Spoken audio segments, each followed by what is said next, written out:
There's been mud on my soul, there's been anger inside me, there's still unforgiven deeds that now it's time to free. I've been trapped inside so long, don't remember how to live, how much of life has passed me by as I slept inside my dreams. Oh yes, sip the waters too, let them wash all over you.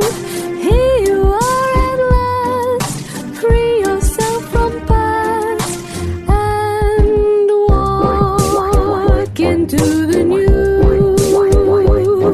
Be guided by what's true, causing no one harm, least of all. Om Namah Shivaya Gurave Sat-Chit-Ananda Murtaye Nishprapanchaya Shantaya Niralambaya Tejase. Satyam Shivam Sundaram Sansarasaram Abhayankaram Dukhaharam Karunavataram Jyotirmayam Swayambhu Prakriti Sudaram Shivasmarami Jagat Swami Nirvikaram. Om Shanti. They say that the love is crazy and wonderful. It's unaware of happiness and sadness. The flame tells to the moth to go far away. Don't come here, or else you will burn like me. But he doesn't listen, since he wants to burn. वो नहीं सुनता, उसको जल जाना होता है. This parable of flame and moth, Baba has given multiple times in Murlis. Shiva is the supreme flame, and when he comes, what is the job, duty, or the desire of moths? To get burnt. What is this burning? There's a beautiful song that's from, I think, 1948 movie. Jale na kyon parvaana. Parvaana is moth and Shiva is the flame, Shama.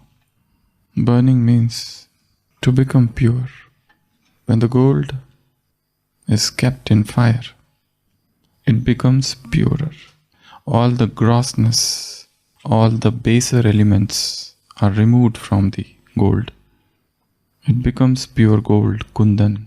To burn is to become completely pure, or to attain the state of complete purity. That is burning. To burn is to become mature, strong. That is the purpose of furnace, bhatti. When the wet bricks are kept in that furnace, they become stronger. So this burning is to make us strong, powerful. This burning is to become imperishable, because God is ocean. And if you get drowned in this ocean, you don't die. Rather, you become all the more powerful. You become imperishable, because He is the ocean of eternity, and you do not get drowned in eternity. Rather, you become imperishable, indestructible, just as He is. You become eternal, just as He is. So this burning is no burning at all. This burning is to take a new birth. All that is old, all that is past, all that has happened till now cannot disturb you anymore. You become a full stop yogi. That's Baba's word, full stop yogi.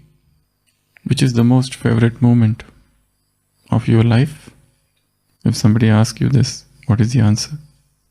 Which is the most favorite moment? Baba's Milan, okay. What is your most beautiful moment of life? Baba? Baba?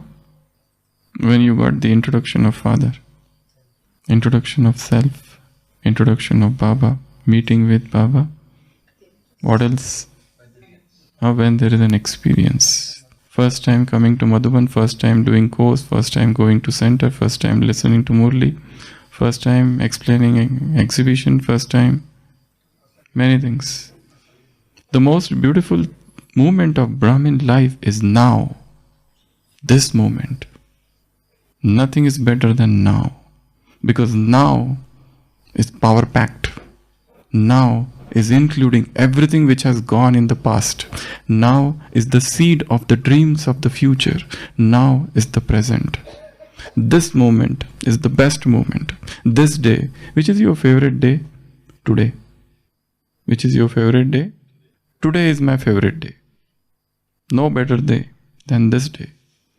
All the meetings with Baba is included in this day. All the seva that you have done, today is the result of that seva. All these super sensuous bliss that you have gained in life till now, this moment, this now, is the crux of that. This now is very gist of everything that has happened in the past. This now is the pinnacle of all the bliss. This now is the topmost point of the mountains of super sensuous bliss. There is no moment better than this moment. This now. My favorite day is today. My favorite moment is this moment. A new birth.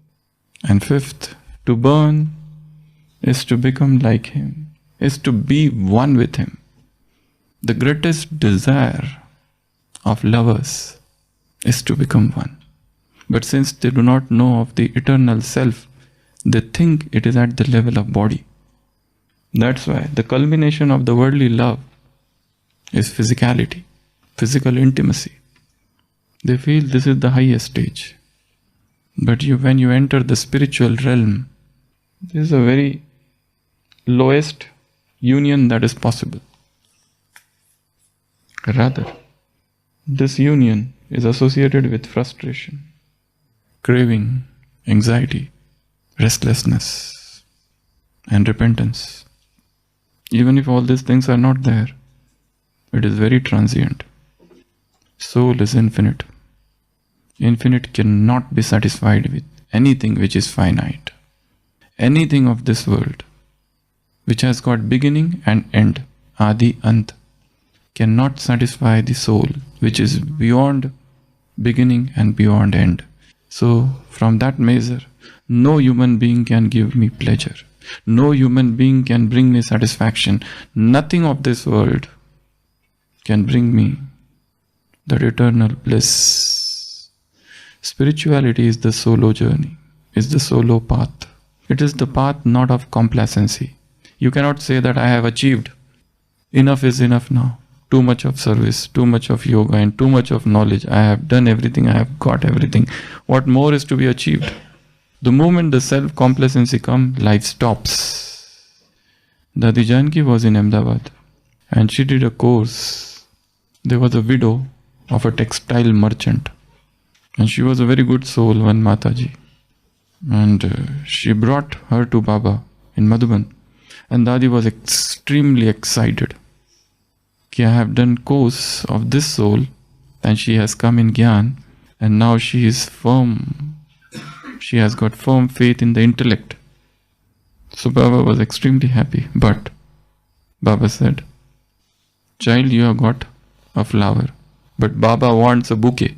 You have brought a flower. But Baba wants a bouquet. So whatever you have done till now is just a flower. Don't think that establishing one center, doing one program, or bringing souls into Gyan and creating a bunch of Kumars and Kumaris is the be-all and end-all of this Brahmin life. Brahmin life is beginning every moment. It is not full stop. It is about new beginnings. Every day you begin as if it is a new day. Every day you begin as if I have not done anything until now. I will begin today. Let me experience Murli today. So when you sit in Murli, sit as if you don't know anything. As if this is the first day. As if this is the very first day when you had started to going to center. And let me try to analyze, think, understand the flow, the rhythm, the music, everything which is going on. Let me get in sync with that music, that beauty, that chorus, that melody. When you sit in yoga, sit with a very plain and blank mind, as if you don't know anything. And suddenly, you have been introduced to God. This is He. You have been walking, you have been doing tapasya. Like Rishi is there, who is sitting in tapasya for thousands of years. And one day, he gets the divine vision and God comes in front of him. What sort of feeling, what sort of excitement, what sort of amusement happens to him? The same thing should happen. So when you sit, behind those two eyes, there is penetrating vision. The vision of God, the vision of Shiva, which is so true, which is so Satyam. And in it lies Shivam. In it lies the greatest beauty of the world, Sundaram. He is the ocean of beauty. He is the ocean of truth. He is the ocean of Shivam. So when I sit with him, even if I am not concentrated, but he is the ocean of concentration. Even if I am not pure, but he is the ocean of purity. Even if I am fluctuating, but he is the ocean of stability. His drishti is upon me. So to burn is to become as he is. To burn is to get merged in him. Deepest union. Physical union is the lowest union. Above physicality, there is something known as mental union, where two persons' thoughts match with each other. Thoughts match, just thoughts. And they love to share with each other. They have common interests, so their thoughts are matching. Even deeper than that is emotions, emotional union. Two persons, their emotions match with each other. This bond is greater than the intellectual bond. Intellectual bond is greater than physical bond. It's a journey from physical union, from physical bond to mental bond, from mental or intellectual to emotional bond, and even deeper than emotional bond is spiritual bond. There is financial bond also. People are connected with each other like businessmen. They love to be with each other and discuss business matter. But except that, they have nothing in common with each other. So physical, or this is a metaphysical union. This is a platonic love, non-physical love, non-mundane love, non-temporal love. It's the highest form of love that is possible. And here you realize what is real love. Love has nothing to do with body. Love is bodiless, ashariri. At lower level of consciousness, you feel that somebody who is offering her his body to me is loving me. But that's a deception, an eyewash. As you move into the higher planes of consciousness, you realize that's no love, rather that is lust. Your definitions of love changes as you move to the higher realm. And the highest form of love which is possible is love at the spiritual level. Love with souls at the spiritual level. And for that, souls need not meet each other. At that, souls, they don't need even to talk with each other. They know it is there, why to talk? You must have heard about twin flames. Twin flame. What are they? Twin flames. Two persons. They are so much linked with each other. They are in two different parts of the world. But their thoughts sync. Their emotions sync. A thought arises here, the same thought reaches that other person. Twin flames. This is a beautiful concept about twin flames. But this is still at the level of souls. There is something known as life partner. That is one thing. Husband, wife. There is something which is known as soulmates. Soulmates. This is higher. It transcends the body. Higher than that is twin flames. Twin Flame Baba often gives the example of Laila and Majnu. It is shown that Majnu is beaten on his hand. Oh no, the Laila. But there are marks on the back of Majnu. How far that is true, nobody knows. But it is there. It's a stage of universal love. It is also shown in the life of Sri Ramakrishna. He is traveling in a boat with his fellow disciples. And suddenly he starts shouting, "Stop, stop, stop. It's too painful." The devotees say, "What are you talking about? What painful? Who is beating you?" He says, "No, stop, stop, stop. I can't tolerate. Just stop." They are in boat. And they reach the shore. And they find that few people have caught hold of a poor man and they are beating him. They were shocked to see that event. How come the person is getting beaten up there? He is receiving thrashing there. But the experience is here. So they ask, "Master, how is this?" And Thakur says, and Master says, "My soul is no more confined to this body, but it has become universal. It is the universal consciousness. So whatever happens here and there, I feel that is happening to me. Vasudhaiva Kutumbakam." The lower state has gone, it has become the bigger, the higher, the transcendental. So this stage, higher consciousness, where you can feel the pain of everyone, where you can feel what the rock is saying to you. Even the rock talks, even the inanimate objects talk, the flowers, the clouds, the sun, the moon, everything becomes live. Objects become persons in love. And in lust, person becomes object. That's a great difference. In lust, the person becomes an object you use and throw. No business. But in love, everything becomes alive. Everything becomes so living. Everything is so full of animation. Everything is life incarnate. You don't want to hurt anyone. You don't want to hurt even a stone. You don't want to pick up a stone and throw. The life is different. That's spirituality. Jale na kyu parvaana. That means, why not to burn? Baba says there are two types of moths. First, what are the two types of moths? This is the flame. The first type of moth, they come and perambulate and go away. They just enjoy that perambulation, going around, detour. They make a round and run away. But there are others who are not happy with that. They want to become one. Shama kahe parvane se, pare chale ja. Go away. But that parvana, that moth is not ready. Wo nahi sunta. He doesn't listen, he wants to burn. Usko jal jana hota hai. He wants to burn. Because there is joy in burning. Burning is to become one. Burning is to take new birth. Burning is to become mature. Burning is to become purer. The baser element, the thicker element, the adulterated element, the contamination, the alloy should separate. But sometimes the burning can be painful. But in love, pain becomes joy.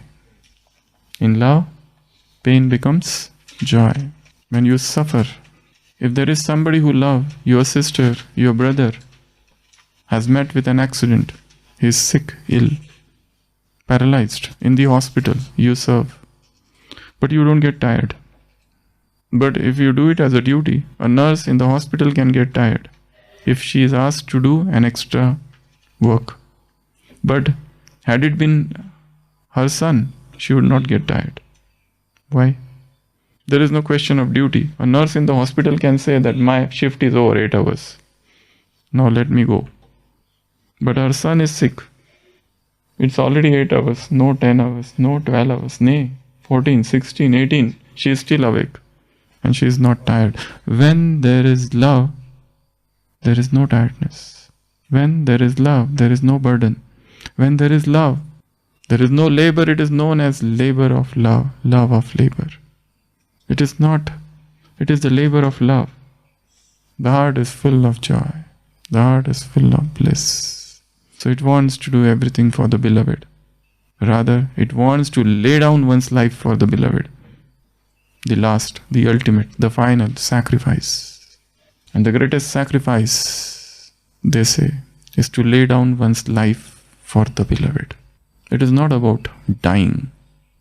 Baba talks about Kashi Kalvat. There is a blade, there is a sword.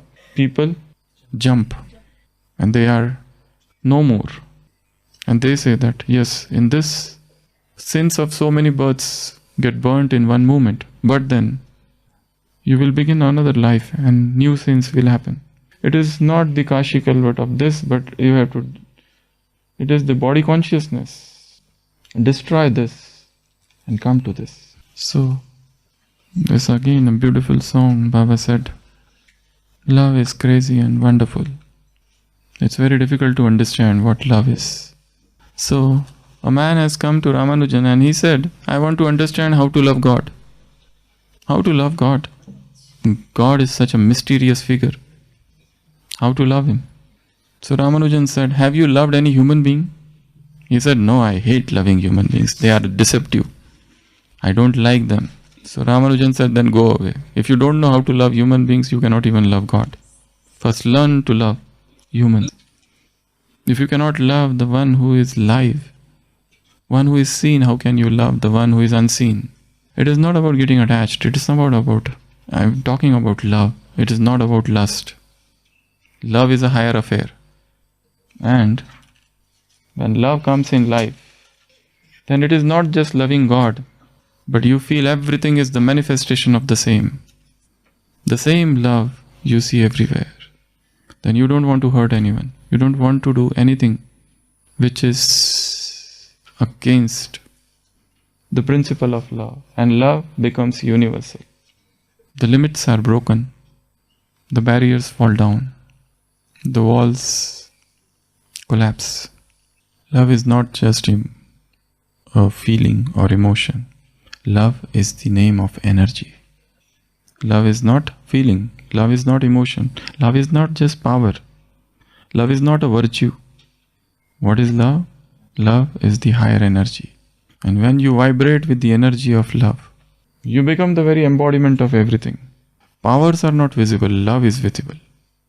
In the deities, you don't see powers. You see virtues.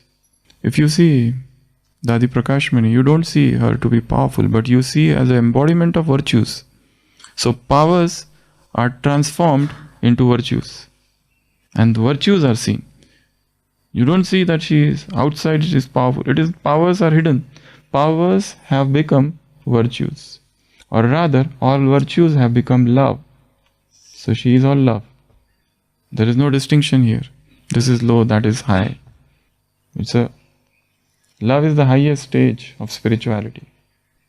So, the goal of moth, the purpose of moth, the duty of moth, the desire of moth, the passion of moth, parvaana, is to burn, is to become one.